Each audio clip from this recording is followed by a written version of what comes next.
কেছটো আমি গম পাইছোঁ ইনচিডেণ্টৰ যিটো ৰেপ কেছ যোনটো হৈ গ'ল 3 তাৰিখে সৰস্বতী পূজাৰ দিনাখন আমি সংগঠনৰ পৰা গম পালোঁ এইটো ঘটনাটো মঙলবাৰে সম্ভৱ মানে আপোনাৰ সন্ধিয়া 7:30-8টা মানতে আমাৰ জইণ্ট ছেক্ৰেটাৰী তাত যিটো জিবি আছে জিবিয়ে ফোন কৰি জইণ্ট ছেক্ৰেটাৰীক ফোন কৰিলে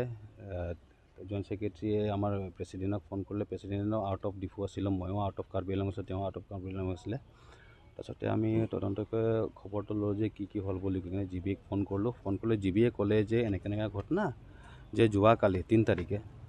যোৱাকালি তেওঁলোকৰ মানে আমাৰ সৰু মাইনা এজনী সৰস্বতী পূজা খাবলৈ গৈছিলে স্কুলত নিজৰ হিন্দী স্কুলত এইটো স্কুলত সৰস্বতী পূজা খাব গৈছিলে আহোঁতে এনেকুৱা চেম এতিয়া 4:30-5টা এনেকুৱা টাইমতে মানে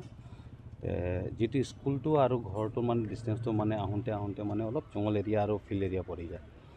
সেইখিনিৰ পৰা বোলে 2জন ল'ৰা আহিছিলে বাইকত আহিছিলে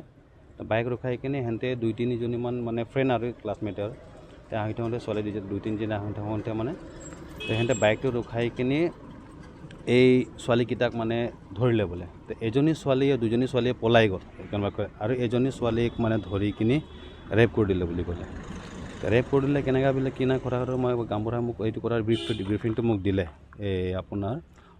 মঙলবাৰে ৰাতি মই বাই ফোনত আৰু তাৰপিছতে মই কৈছোঁ নাই কথাটো আৰু ভালকৈ বুজিবলৈ গাৰ্জেনৰ নাম্বাৰটো দিয়ক তেওঁ গাঁওবুঢ়া ঘৰৰ পৰা কমচে কম 4.5 কিলোমিটাৰ 3-4 কিলোমিটাৰ আঁতৰত গাঁওবুঢ়া ঘৰটো তাত গাঁওবুঢ়াই গাৰ্জেনৰ তাত গৈ কিনে মই কথা পাতিলোঁ যে নাই এনেকৈ তেনেকৈ কথা তেতিয়া ক'লে যে নাই এনেকৈ কথা এনেকৈ ঝামেলা হ'ল আপোনালোকে কি কৰিলে বুলি সুধিলে আৰু তেওঁ কৈছে যেতিয়া এইটো ঘটনাটো ঘটাত আমি ৰাইজে ধৰি কিনে পুলিচ থানাত লৈ গ'লোঁ বৰলাংফা থানাত লৈ গ'লোঁ বৰলাংফা থানাত লৈ যোৱাৰ পাছতে তাত কি কৰিলে বুলি সুধিলোঁ মই যিহেতু আমি সংগঠনৰ সুধিলোঁ কেনেকৈ কি কৰিলে কি নাই বুলি কৈ কিনে তাত ক'লে বোলে ফাৰ্ষ্ট এইডৰ কাৰণে লামডিং চিভিল হস্পিটেলত লৈ গ'ল বোলে পেচেণ্টক আৰু লামডিঙৰ অফিচাৰ নাছিলে বুলি কৈ কিনি তাৰ লোকেল পাব্লিকে সেইটো এৰিয়াৰ লোকেল পাব্লিকে সেই কালপ্ৰিট এজনক ধৰি লৈ গ'ল তাৰপিছতে তাক সুধিলে কোন আছিলে কোন নাই বুলি সি আৰু এজনৰ নামটো ক'লে নাম কোৱাৰ লগে লগে আৰু এজনক 2জনকো আনিলে সেইটো সময়তে ৰাতি ধৰ 10-11টা 9-10টা বাজি এনেকুৱা এইটো 3 তাৰিখৰ ঘটনা তাৰপিছত তাক ফাৰ্ষ্ট এইডৰ কাৰণে লামডিঙত লৈ গ'ল লামডিঙৰ পৰা অহাৰ পাছতে যেতিয়া এই 2জন কালপ্ৰিট দুইটাক অলৰেডি থানাত মানে ধৰাৰ পাছতে তাত যিবিলাক মানে অন ডিউটি অফিচাৰ মানে ছুটিত আছিলে বুলি ক'লে যিহেতু জানামতে অফিচাৰ বোলে ছুটিত আছে বুলি ক'লে যি কালপ্ৰিট 2জন আছিলে সিহঁতক বোলে গাৰ্জেনক জিম্মাত এৰি দিলে বুলি ক'লে যেতিয়া মাতিম এতিয়া অফিচাৰ নাই 6-7 তাৰিখ অফিচাৰ আহিব তেতিয়া আমি জনাম আপোনালোকক মাতিম তো পঠাই দিয়াৰ পাছতে সোমবাৰ দিনত ছোৱালীজনীও অসুবিধা হৈ আছিলে অলপমান জানে ৰেপ মানে পূৰা ব্ৰুটেল ৰেপ হৈছে আৰু বহুত মানে এইটো মানে আপোনাক কল্পনা কৰিব নোৱাৰে এনেকুৱা টাইপৰ মানে ঘটনা ঘটিছে তাৰপিছত তাত মেডিকেলত আপোনাৰ থানাত আকৌ বৰলাংফা থানাত আৰু মহিলা তাৰ লোকেল মহিলা কেইজনীমান গৈ কিনি ক'লে যে ছাৰ এনেকৈ বা বাইদেউ এনেকৈ যিকেইটা অন ডিউটি আছিলে ক'লে যে বোলে বেছি বিষাই আছে যদি কি কয় বেজি এটা দিয়াই দিয়ক বুলি ক'লে ঠিক আছে এইটো হ'ল তেতিয়ালৈকে আমি মানে সেইটো কেছটো বৰলাংফাৰ পৰা আউট হোৱাই নাই এইটো মই কৈ আছোঁ 4 তাৰিখৰ ঘটনাটো কৈ আছোঁ 5 তাৰিখে 4 তাৰিখে যেতিয়া 7:30 বাজি গম পালোঁ এইটো কথা মই লগে ক'লোঁ এতিয়া পেচেণ্ট কেনেকুৱা কণ্ডিশ্যনত আছে যে গাৰ্জেনে মোক এইটো ব্ৰিফিং কৰি দিলে ব্ৰিফিং কৰাৰ পাছত মই লগে SP ছাৰক ফোন কৰিলোঁ SP ছাৰক ক'লোঁ যে এনেকৈ কথা এইটো SP ছাৰক ফোন কৰাটো 7:30-8টা মানত 4 তাৰিখত আমাৰ যোনটো ডিফুৰ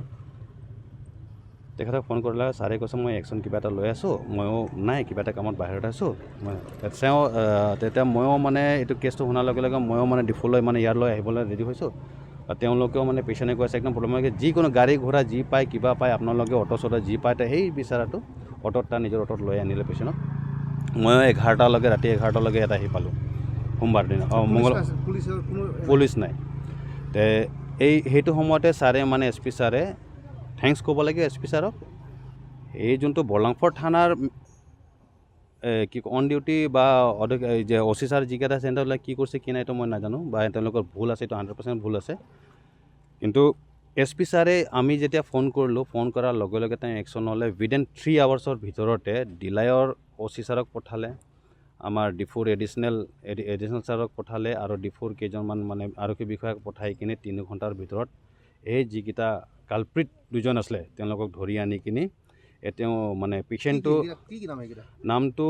কিবা ৰাম বুলি সঞ্জয় ৰাম আৰু কিবা এটা গঁড় বুলি আছিলে মই আছে বাৰু দি দিম আপোনালোকক তাৰপিছত অহাৰ পাছত তেওঁলোকে লৈ আহিলে অহাৰ পাছত ইয়াতে ময়ো 11টা 10:30 11টামান ৰাতি মানে 5টা 4 তাৰিখে ৰাতি 11টা বাজি মই আহি পালোঁ তেওঁলোকেও আহি পালে 10:30 মানত মোৰ কাৰণে আধা ঘণ্টা ৰখিলে এছ পি ছাৰক ফোন কৰিলোঁ ছাৰ এনেকুৱা তেনেকুৱা কথা পেচেণ্ট আহি পালে চবেই আহিলে সেই দুটা কালপিটিকো ধৰি আনিলে ইয়াতে তেওঁলোকৰ মেডিকেল কৰালে আৰু কালি ৰাতিপুৱা ধৰক কালি 5 তাৰিখে হৈ গ'ল যোৱাকালি ৰাতিটো 5 তাৰিখে হৈ গ'ল 5 তাৰিখ 4:30টা লগে লগে মোক এছ পি ছাৰে জনালে যে যিজন OC আছিলে বৰলাংফাৰৰ তেওঁক মানে ট্ৰান্সফাৰ দিয়া হৈছে বুলি কৈছে আৰু নতুন এজন আলি বৰা বুলি কৈ নতুন OC ছাৰ একজন ট্ৰান্সফাৰ মানে হেৰি কৰিছে তাত দিছে চিফ কৰাইছে তো ভাল কথা কিন্তু আমি আদিবাসী ছাত্ৰ সংস্থা হৈ কিনি আমি এটাহে মানে বৰ্তমান কাৰ্বি আংলঙৰ আৰক্ষী মহোদয় উপদেশক মহোদয়ক জনাওঁ বা আৰু অসমৰ DGP ছাৰক কওঁ যে এইটো কেছটো হৈ যোৱাৰ পাছত কেনেকৈ গম নাপালে যিসকল তাত যোনদিনাখন ঘটনাটো ঘটিছিল বৰলাংফৰ থানাৰ অন্তৰ্গতত আৰু পেচেণ্ট প্লাছ লোকেল পাব্লিক চবেই তাত গৈছিলে অন ডিউটি যিমানো তাত পুলিচ অধিকাৰী আছে চবেক ছাছপেণ্ড কৰিব লাগে বুলি কৈ কিনে আমি অনুৰোধ কৰিছোঁ ইমানে আৰু যিকোনো খবৰৰ বাবে যোগাযোগ কৰক 7099017330 লগতে 7099017110 নম্বৰত